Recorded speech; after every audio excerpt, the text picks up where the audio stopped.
नीलम राजपूत आपलं मनापासून स्वागत करते। संस्कार, 16 संस्कार किंवा मुलांना वाढवताना ते संस्कार। आता माझ्यासोबत आहे श्री गोविंद शास्त्री जोशी गुरुजी।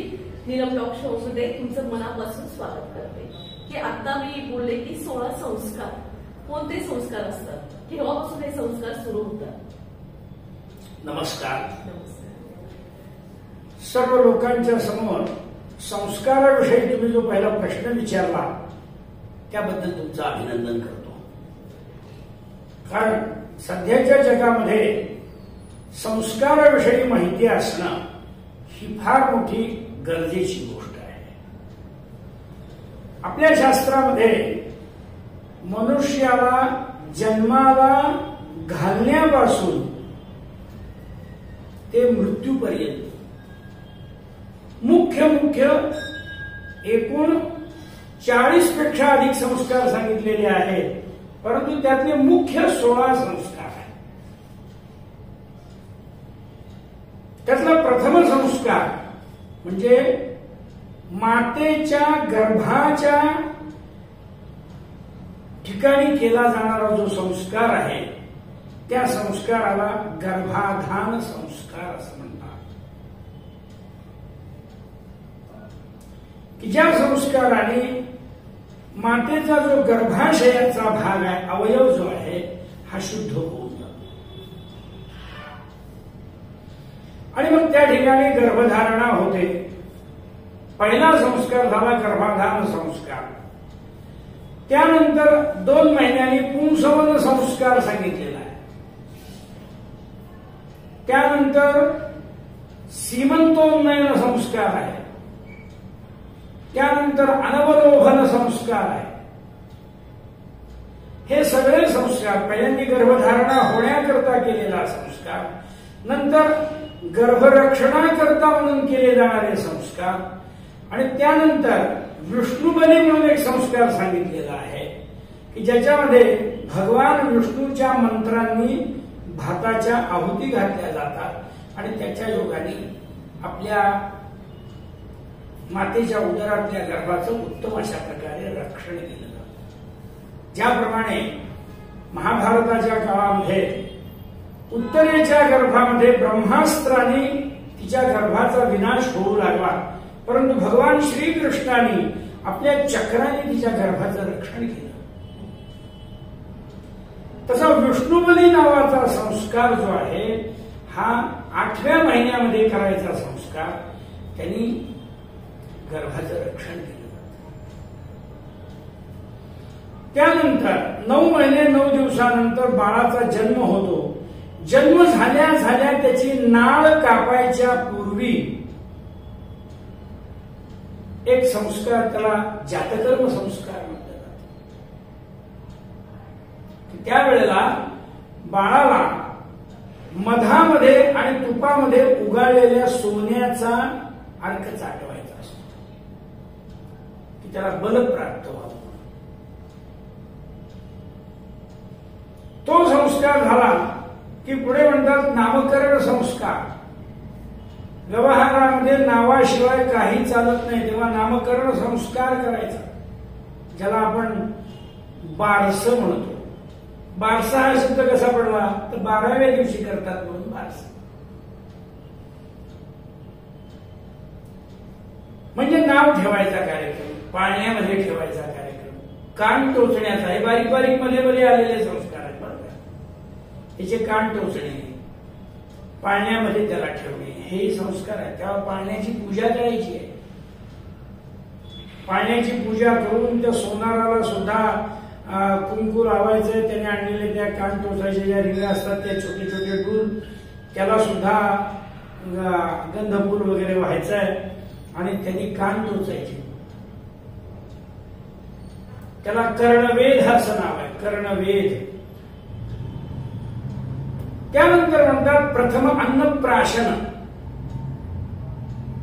म्हणजे ज्याला मराठी भाषेमध्ये पुष्टावण असं म्हणतात। त्यानंतर अन्नप्राशनानंतर प्रथम केश खंडन, म्हणजे गर्भातले जे केस असतात, गर्भात असतानाचे जे केस आहे, हे आपल्याला माहितीच आहे की मातेच्या गर्भामध्ये बालक असताना तो ज्या पदार्थांच्या मध्ये वाढतो ते पदार्थ सगळे जे आहेत हे अतिशय अपवित्र पदार्थ असतात. मग त्याच्या संबंधामध्ये वाढलेले केस, त्याच्या संबंधामध्ये वाढलेली नख ही सुद्धा अत्यंत अपवित्र असतात. म्हणून प्रथम केश खंडन, ज्याला सध्याच्या काळामध्ये मराठीत जाऊळ म्हणतात, तेव्हा जावळ काढायचे, त्याला प्रथम केश खंडन असं म्हणतात. अर्थातच पहिल्या वर्षामध्ये हे संस्कार करून पुढे जातकर्म संस्कार सांगितलेला आहे. पुढे प्रथम केशखंडन संस्कारानंतर आपल्याला चौल संस्कार सांगितलेला आहे.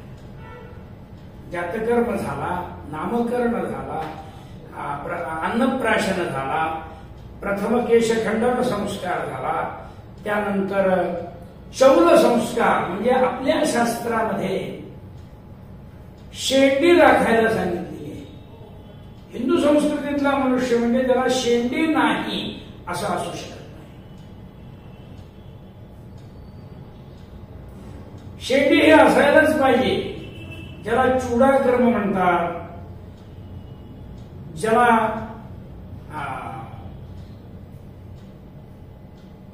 शेंडी राखण्याच्या संस्काराला चुडा कर्म अशा प्रकारचं नाव आहे. चौल संस्कार अशा प्रकारचं त्याला नाव आहे.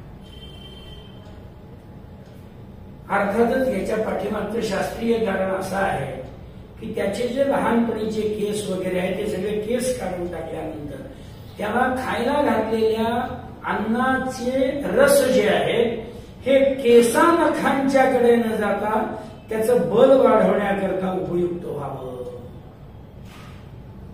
जसं एखाद्या शेतामध्ये पेरल्यानंतर अवांतर तण उगवतं आणि मग ते अवांतर तणच तुम्ही घातलेल्या खताचं खाद्य खाऊन टाकतं आणि मग मुख्य जे पीक आहे ते चांगलं येत नाही. याकरता मुख्य पीक जर चांगलं यायचं असेल तर ते तण काढून टाकावं लागतं. त्याप्रमाणे नख केश त्याचे काढून टाकावे लागतात म्हणजे त्याला बल प्राप्त. त्यानंतर सगळ्यात महत्वाचा संस्कार म्हणजे उपनयन संस्कार, म्हणजे मौंजी बंधन ज्याला म्हणतात तो संस्कार.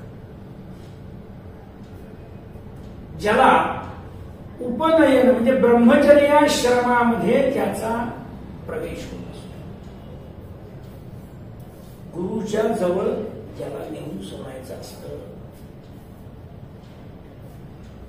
विद्याभ्यास करण्यासाठी,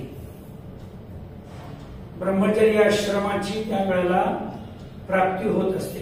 ब्रह्मचर्याश्रमाचे नियम म्हणजे त्याने वेदाध्ययन शिकावं, त्याने आणखीन शास्त्राध्ययन शिकावं, सूर्यनमस्कार घालावे आणि त्याने गुरुच्या घरामध्ये राहावं आणि ते जे ब्रह्मचर्याचे नियम आहेत ते सगळे पालन करावे. ते नियम पालन करून ब्रह्मचर्याश्रमामध्ये 12 वर्ष ब्रह्मचर्याश्रमामध्ये राहावं. 8व्या वर्षी करायचा हा संस्कार आहे. म्हणजे 20 वर्षापर्यंत त्यांनी अध्ययन केलं पाहिजे. अशा प्रकारचा हा अत्यंत महत्वाचा संस्कार की ज्या संस्कारामध्ये बाळांना बुद्धी प्राप्त होते. आई वडिलांच्या पासून होतो तो देहाचा जन्म होतो आणि गुरुच्या घरामध्ये त्याच्या बुद्धीचा जन्म होतो. म्हणून त्याला द्विज अशा प्रकारची सुद्धा संज्ञा प्राप्त होते. एकदा म्हणाले आपल्या आई वडिलांपासून जन्म झाला, दुसरा जन्म गुरुपासून झाला. म्हणून गुरुचं महत्व हे अनन्य साधारण आहे. बुद्धीशिवाय मनुष्य काहीच करू शकत नाही. आपल्याला माहिती आहे की जो मनुष्य निर्बुद्ध असतो त्या मनुष्याला जगामध्ये काहीही किंमत मिळत नाही आणि ते काम गुरु करतात. म्हणून गुरुचं महत्व हे आई वडिलांपेक्षा सुद्धा जास्त आहे.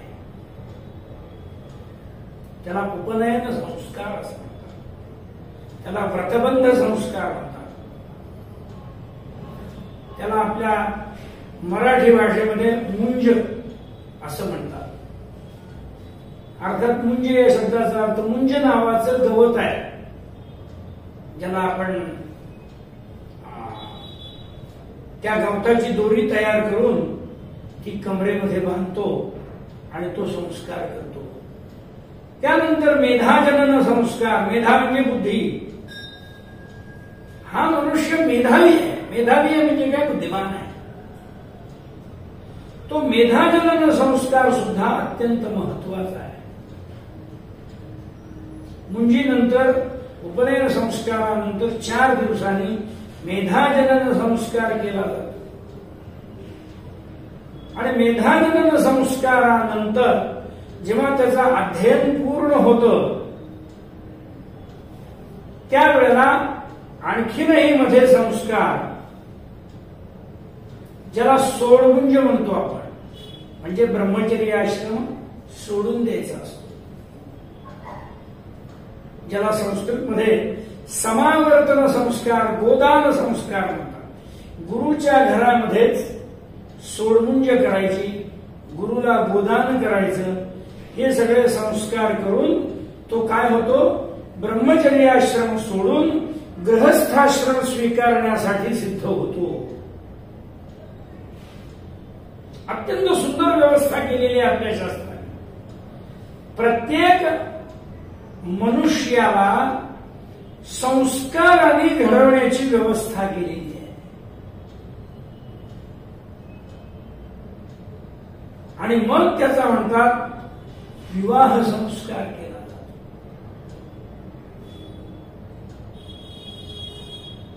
हा विवाह संस्कार सुद्धा गृहस्थाश्रम स्वीकारण्याचा संस्कार म्हणजे विवाह संस्कार अत्यंत महत्वाचा आहे. या विवाह संस्काराच्या बाबतीमध्ये आज लोकांच्या असणाऱ्या ज्या भावना आहेत या वेगळ्या आहेत आणि आपल्या शास्त्राने सांगितलेले जे काही त्याचं महत्व आहे हे फार वेगळंच आहे. लोकांच्या भावना म्हणजे फक्त स्त्री पुरुषांनी एकत्र येणे आणि संस्कार म्हणजे फक्त आनंदोत्सव साजरा करणे, एवढंच लोकांच्या मध्ये महत्व आहे. पण वास्तविक पाहायला गेलं तर स्त्री पुरुषांनी एकत्र यायचंय आणि आपला जो गृहस्थाश्रम आहे हा गृहस्थाश्रम स्वीकारायचा आहे आणि त्याच्यामध्ये अग्नीचं रक्षण करायला सांगितलेलं आहे.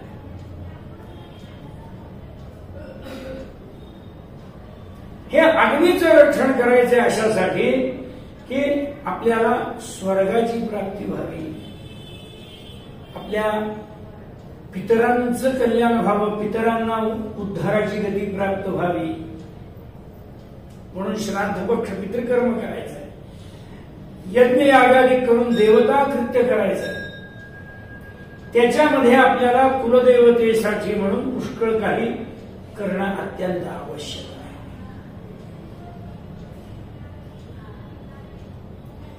असे हे संस्कार झाल्यानंतर पुढे म्हणतात, म्हणजे आपण संस्काराची ही माहिती थोडक्यात सांगतो आहोत. त्या प्रत्येक संस्कारावरती आपल्याला भरपूर काही सांगता येण्यासारखं आहे. हा गृहस्थाश्रम संपला की पुढे म्हणतात 50च्या पुढे 50 पासून ते 75 पर्यंत वानप्रस्थाश्रम सांगितलेला आहे.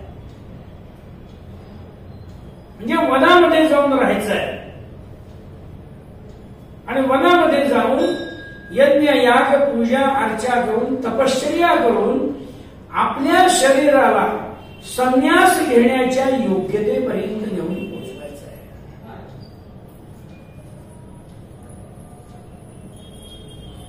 आपली जी वर्णाश्रम व्यवस्था जी आहे या वर्णाश्रम व्यवस्थेमध्ये आपला 3रा आश्रम म्हणजे वानप्रस्थ आश्रम आणि 4था आश्रम म्हणजे संन्यास आश्रम, जिथे फक्त परमेश्वराची उपासना करायची आणि आपला जो देह आहे हा मुक्तीच्या, आपला जो जीवात्मा जो आहे हा मुक्तीच्या मार्गावर घेऊन जायचा. जो संन्यासी होतो त्याला मृत्यू शिवू शकत नाही.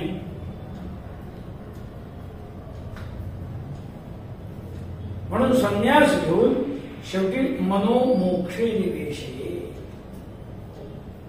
मोक्ष मार्गाला जायचं. आणि संन्यास जर घेतला नाही तर म्हणतात तोपर्यंत शेवटचा संस्कार म्हणजे आपला दाह संस्कार. म्हणजे आपल्या या शरीराला समिध काष्ठासारखं समजायचं आणि अग्नीमध्ये तो समिध जे आहे काष्ठासारखं तो देह जो आहे हा अग्नीला आहुती घालून भस्म करून टाकायचा. मग अग्नीला आहुती दिल्यानंतर त्या देहाचं आपल्या शरीरामध्ये त्वचा आहे, मांस आहे, रक्त आहे, वसा आहे, मज्जा आहे, केश आहे, नख आहे आणि सगळ्यात शेवटी शिल्लक राहणारी म्हणजे अस्थी आहे. या अस्थीपर्यंत सगळं जळून भस्म होतंय पण अस्थी शिल्लक राहतात. त्या अस्थीला सुद्धा गंगेसारख्या अत्यंत पवित्र नदीमध्ये, म्हणजे कृष्णा नदी सुद्धा पवित्र आहे, गोदावरी पवित्र आहे, नर्मदा पवित्र आहे, गंगा नदी पवित्र आहे, समुद्र अत्यंत पवित्र आहे, अशा ठिकाणी विधिवत त्या अस्थी सुद्धा विसर्जन करून टाकायच्या.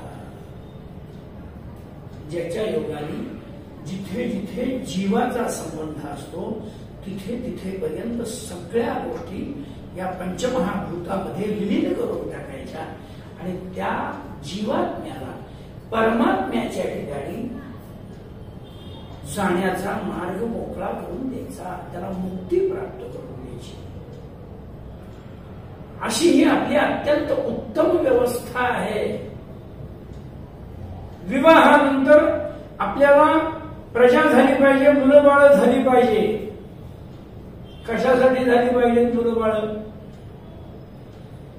तर आपल्यानंतर आपली वंश परंपरा चालली पाहिजे की ज्या वंश परंपरेमध्ये आपलं श्राद्ध केलं गेलं पाहिजे. आपण पितृलोकात जाणार मरण पावल्यानंतर, त्या पितरांचं श्राद्ध कोण करणार? त्या पितरांना मुक्तीला कोण देणार? याकरता वंश परंपरा पाहिजे. ही वंश परंपरा जर टिकवायची असेल तर मुलं बाळ व्हायला पाहिजे. मुलं बाळ व्हायची असतील तर त्यांना शास्त्रोक्त पद्धतीने त्यांना जन्माला घातलं पाहिजे.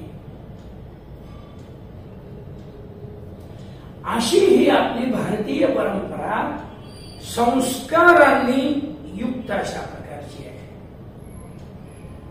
जे लोक आज या संस्कारांना जाणत नाहीत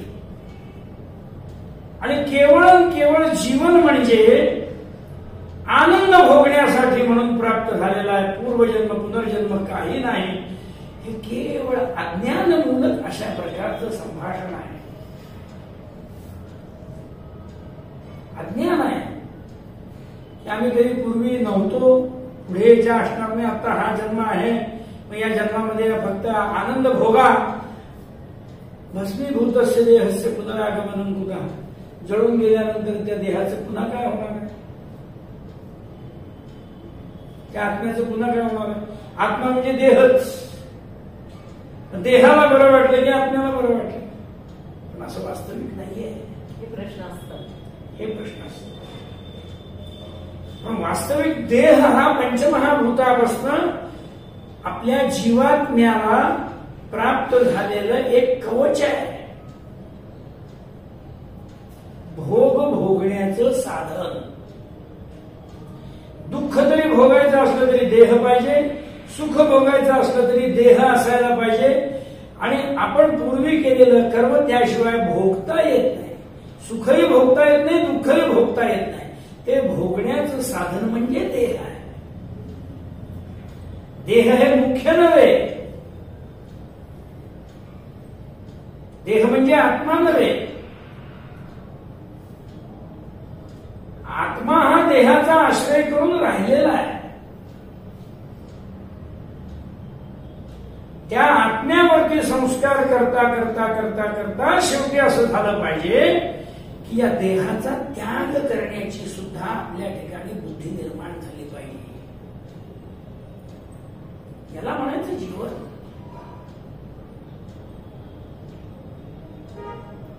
आणि हे जीवन ज्या लोकांना समजत नाही ते केवळ आणि केवळ पुन्हा जन्माला येतात, पुन्हा मरतात, पुन्हा जन्माला येतात, पुन्हा मरतात, हेच सारखं चालत राहतं.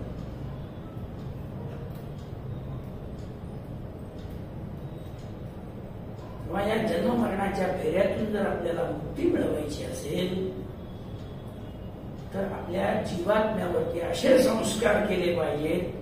हे सगळे संस्कार करून प्रत्येक संस्कारातलं रहस्य समजून घेतलं पाहिजे आणि त्या त्या संस्काराबरोबर त्या त्या गोष्टी जीवनामध्ये आल्या पाहिजे.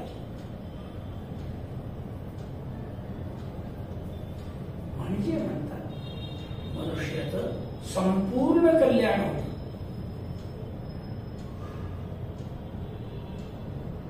ह्या गोष्टी अत्यंत महत्वाच्या आहेत. गुरुजी, एवढं संस्कारांचं तुम्ही सांगितलं, हे महत्व आता तुम्ही जसं सांगताय खूप महत्वाचं आहे. हे सगळं समजणं, लोकांपर्यंत हे पोहोचणं अत्यंत महत्वाचं आहे. त्यासाठी आपल्याला एक एक संस्कारावरती संशोधन करायला पाहिजे, व्याख्यान करायला पाहिजे.